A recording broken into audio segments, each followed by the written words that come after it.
A half marathon is 13.1 miles, or 21.1 kilometres, and I've run a bunch of them, including several on this channel, to raise money for charity. But this time I'm not running a half marathon. I'm about to do something a lot more challenging that I've never done before, and I need your help to do it.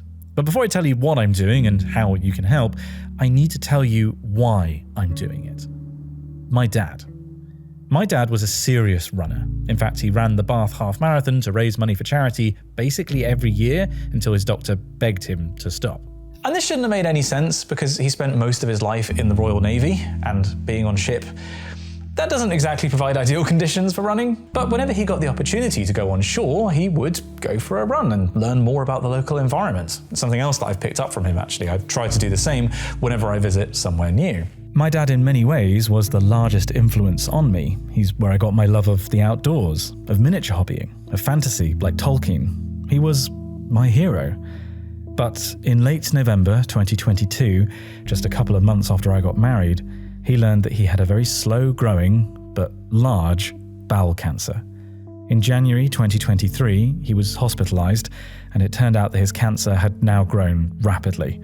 We were told that he might only live for a few more days. Fortunately, the doctors and nurses were able to stabilize him, but it was clear that his cancer was now terminal. And it was at this time that I learned I was going to be a dad, and that my dad was not going to get a chance to meet his grandchild. Thanks to the support of nurses from our local cancer hospice, Dorothy House, Dad was able to leave hospital and spend a few weeks back at home.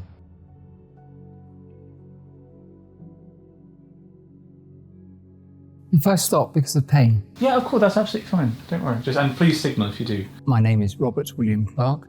I was born in 1954 on the 23rd of October, and today's date is the 23rd of March, 2023. I wrestled with showing any of this footage to you because it's really upsetting for me to see Dad like this, because this wasn't the person that I grew up with. This wasn't the man that I knew as my dad. But talking to my family about it, I think it's important that you see this, because this is what cancer does. Cancer took a strong, healthy man and it hollowed him out. But even with that, you do get a sense of the kind of person he was. You've been quite a reader your whole life, and specifically Tolkien has been a real interest. Might be. About a week after this was recorded, it became clear that we could no longer care for Dad at home, and he was moved to Dorothy House's hospice just outside of Bath for the last few days of his life. My dad died on April 6th, 2023, with me and my mum by his side. I can't really describe how special a place the hospice at Dorothy House is, and how special it is to me.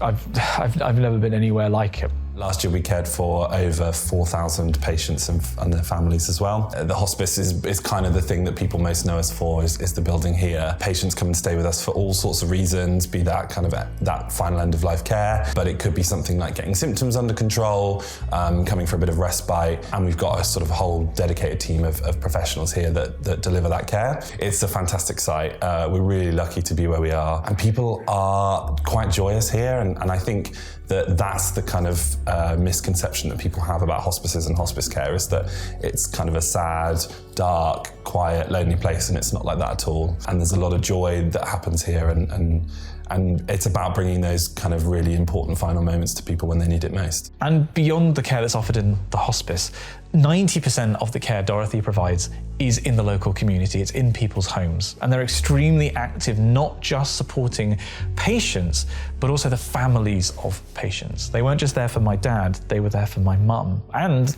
for me. And if it wasn't for Dorothy House and their nursing team supporting my dad at home, my daughter wouldn't have a recording of her grandfather? I think our community care is the thing that people know a little bit less about. So that's everything from kind of working with local GPs around those referrals and patient care to delivering hospice at home care from our fantastic hospice at home team. Lots of different people that can all support that kind of journey. And it's really important to us that it's that kind of holistic package of care that we're able to deliver and where people need it most, which is often at home. The experience of losing my dad was the most horrible thing I've ever been through, and I can't imagine going through it without the support of Dorothy House. But now, the hospice is in financial trouble. We get about 20% of our funding from NHS, from government sources. So for every £1 that we're given, we have to raise an additional £4. Fundraising is hard at the moment. The grant that we get from the government hasn't gone up in years, but the cost of everything has. The cost of paying our staff, which we're really passionate about doing, the cost of electricity and food and all that sort of stuff. We don't quite have that financial sustainability that we'd like. At the start of this year and kind of last year as well, we had to eat into some of our reserves that we have as a charity. That kind of makes us a little bit more nervous about the future, and we really want to be here for as long as we can. We're celebrating our 50th anniversary next year, and we really want to be around for 50 more years. As I mentioned before, I've run a bunch of half marathons to raise money for charity, but this time I want to do something different. I don't just want to do what my dad did before me, I want to do my own kind of challenge and push myself much further. So instead of running a half marathon, I'm going to swim one.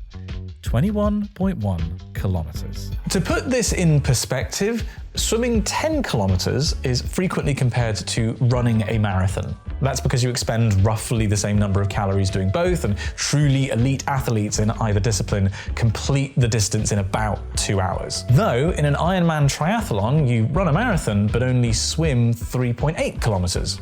So I guess depending on who you're talking to, swimming 21.1 kilometers is like running between 2 and 5 marathons back to back. Normally when people swim these kinds of distances, they do it in open water, in the sea or in a lake. But I'm not going to do that. I'm going to be doing it in this pool.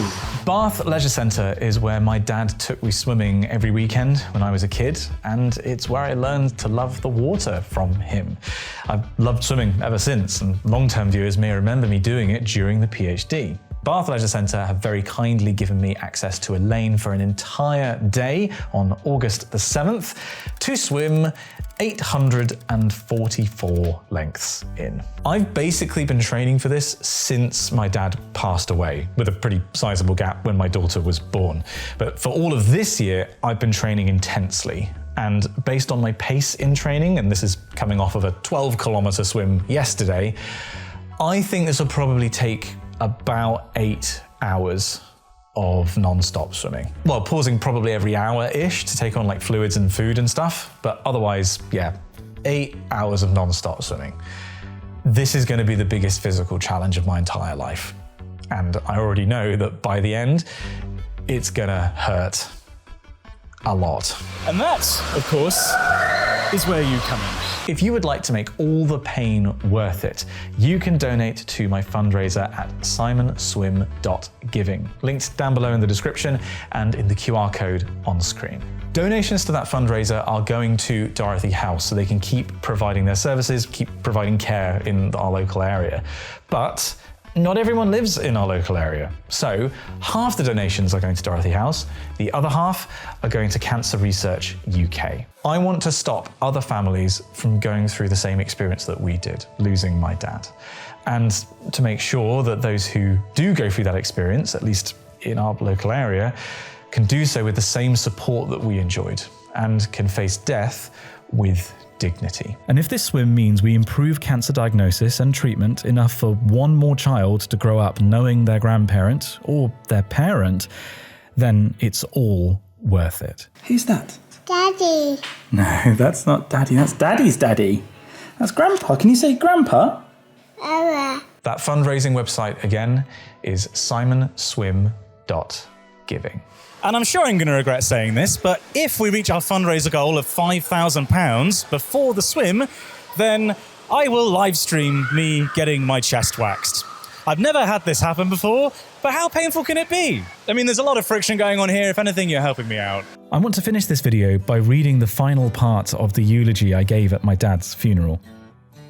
In leaving today, I want you to do two things. Two things that I think exemplify who my dad was, two things that will keep his spirit alive and can be done whenever you wish. Firstly, do something kind. By treating each other with kindness, we make the world a place where we can find joy. Dad knew that. The world needs Dad's compassion. It's up to you now to provide it. And secondly, I want you to do something silly. Because the world is a better place when we take ourselves less seriously. It brings joy to us and to others. Your choice of something silly, I leave to you. But if you would like to make your choice of something kind, supporting this fundraiser and preventing other families from going through the same experience we went through, and making sure that those that do go through it, at least in our local area, can do so with the same support, please donate to simonswim.giving. Thank you. Thank you. Thank you. Thank you for doing that. Is that all right? Yeah. Thank you so much for doing that.